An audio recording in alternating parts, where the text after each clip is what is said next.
The war with the Vox began, as it always does, with hit-and-run tactics aimed at dragging down supply lines. The ability for humans to seemingly appear out of nowhere, take out a target, and then disappear into the void surprised the Vox. This show of aggression made the Vox believe that their estimates about humans' ability to fight were actually true. Believing that if the humans could only strike small, soft targets, then there must be true that the humans use their entire might to take a single planet. This is nothing to the Vox, as their territory reaches over 600 systems, while the humans only have 54, by best estimate. Many of these human systems are believed to have only a single colony world on them that was even worth anything.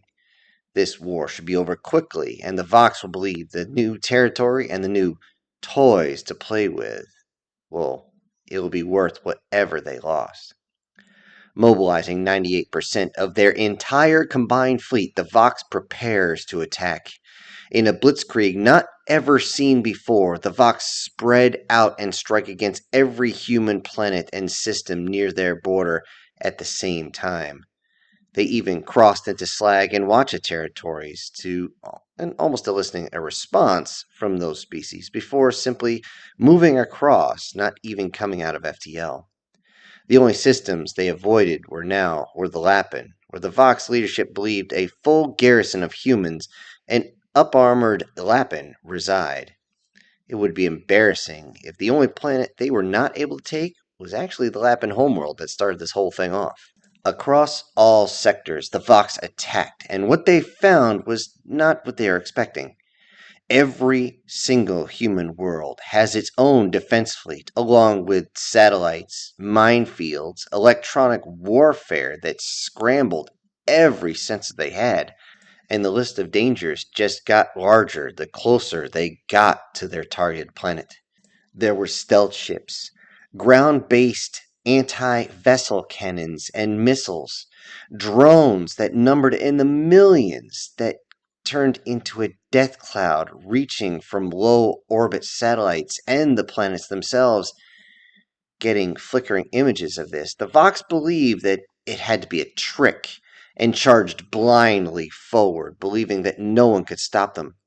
In each human sector, from the newest colony world all the way to Earth, the Vox drove thousands of ships towards each planet's surface. Even as many ships heard the clang of mines impacting their ships, moments, of course, before detonating and venting most of their atmosphere.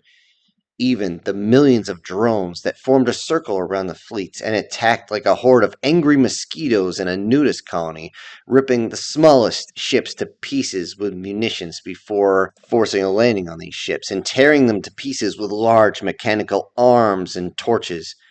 If the drones themselves had nothing actually to attach and cut with, they would simply drive towards the enemy ship and go full kamikaze, trying to bury itself deep into the enemy ship before detonating. While this was happening, the Vox command watched their formations get smaller and smaller from the outside in. However, as long as their main ship was fine, they still demanded the fleet continue forward. The next things the Vox had to deal with were the satellites, many spamming out torpedoes as fast as they could, followed quickly by massive las gun that cut through even a Vox cruiser, and a huge coil gun that would pierce clean through a Vox capital ship if given the chance.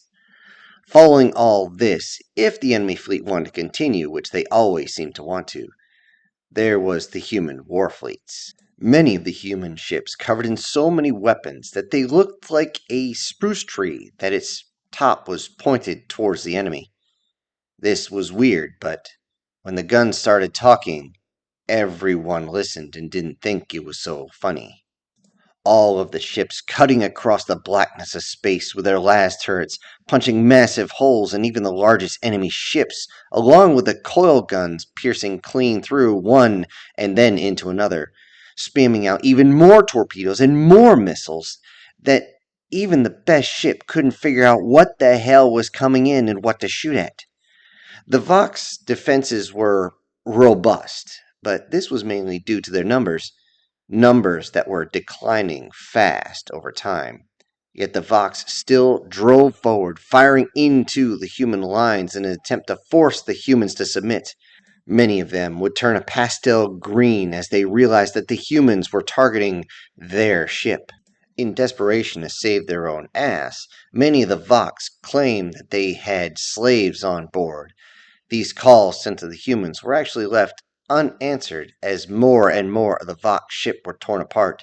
This confused them as they believed the culture of the humans was to protect the innocent, but they didn't realize, or didn't remember, that the humans always said, "Oh, you got a human shield? Oh well." On the youngest of the colony worlds, the Vox were having some success. The limited number of human ships, satellites, and drones, and of course surface infrastructure, made it possible to force their way to the planets, albeit with surprisingly high casualties considering the forces they were facing. Wanting to take the planet as a trophy, they prepared to land. On the way down, all human suborbital aircraft seemed to blitzkrieg the shuttles, sending many of them screaming to the surface while others exploded. Those shuttles that actually made it to the ground were immediately targeted by explosives that seemed to be launched from dozens of kilometers away, many times launching over the top of mountains far out of the line of sight. This forced the Vox that landed to scatter while trying to work their way towards their objective. The Vox on the planet found out, however, what happens when the fighters that they were worried about suddenly left. The shuttles didn't want to stay on the ground, as no one would, as they're catching all sorts of artillery fire. So as soon as they were unloaded, they tried to take off and believed that they would be dogged all the way towards the outer atmosphere.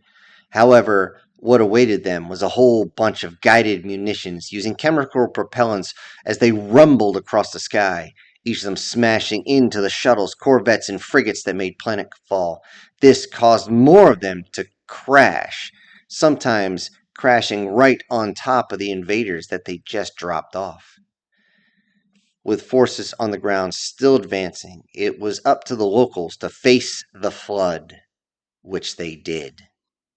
The bulbous, straight-up fat Vox charged with great speed at the human settlements, only to find the humans ready and waiting. The large body of the Vox made it difficult to maneuver inside a town or city, so the locals set up spikes along the roads. The hollow spikes used usually for stopping vehicles turned out to be devastatingly effective, as the Vox actually could not stop the blood spraying out of the hollow tubes that are usually used to remove air from a tire, and now it's making the Vox bleed out way too fast. The Vox quickly discovered that the easiest way was always mined as well. Explosives would rip the bodies open, causing massive organs of the Vox to spill out across the ground, many of them still alive as they saw their intestines, their liver, and whatever else was all the way across the other side of the street. The smell of it was far beyond horrible. Whenever a human was seen, they always seemed to have a weapon. Normally, this was some sort of ballistic cannon of some sort, at least that's what the Vox called it. Smaller calibers would actually bounce off the Vox's hide, which they thought funny. But they also found out that something called a sabot would make life just horrible, as it would force even a larger projectile, something that normally would bounce off their hide, straight through and into the bodies, burying it so deep that even the Vox medics couldn't even get in to get it out, and they would die slow and painful. The worst for the Vox was when they found out that the humans love fire. Things like plasma throwers, igniting accelerants that the Vox actually stood on, combustible liquids thrown in lit bottles, and sometimes they didn't even have to be lit, as they realized this sticky burning fluid would just not extinguish if it ended up on them as they writhed in pain, rolling on the ground, screeching as they slowly died as they cooked. This was just if it was a colony world. Agro-worlds would drive large equipment straight into the Vox line, equipment seemingly designed to chew them up and spit them out, literally. Any Vox caught up in one of these machines would die screaming as the machine dragged their body inside and tore them up into bite-sized little pieces. Even if the Vox were fortunate enough to remove the human out of the machine itself, the machine seemed to have a mind of its own, as it just would continue on its rampage. Though not guided anymore, it would still keep going.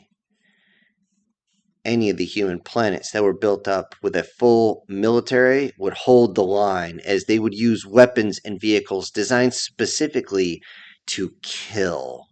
From the plasma being thrown to large caliber munitions to high explosives, everything was used. Even things like sonic cannons that would cause the Vox to drop in pain as their ears quite literally exploded. All 6 of them. Keeping the cannon on the Vox, well, the Vox organs would then liquefy within a matter of seconds.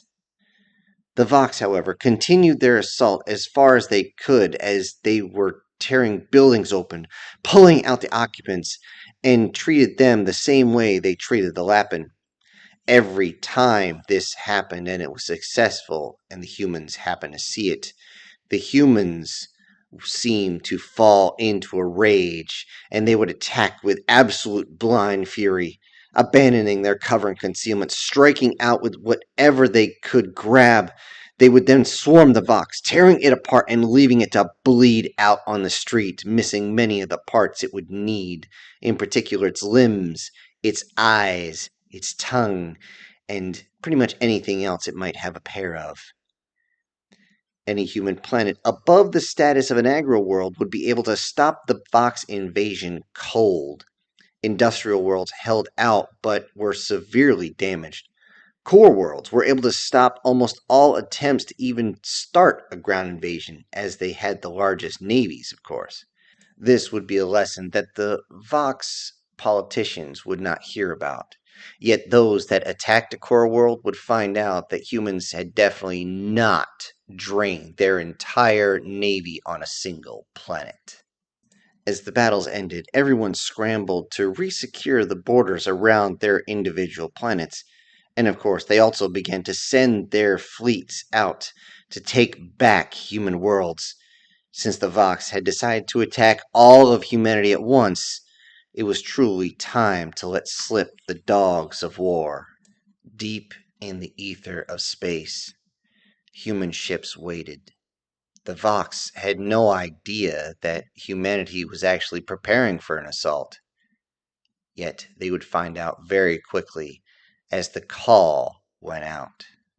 The one call that would change their perception of humanity, everyone's perception of humanity, forever. Hello everybody, this is Syntax. Thank you for joining us on today's chapter. Before I go, I'd like to send a big thank you to Brian Kemp, a supporter of the channel. Thank you so much, my friend. And everyone else, I will see you on the next one. This is Syntax. Punching out.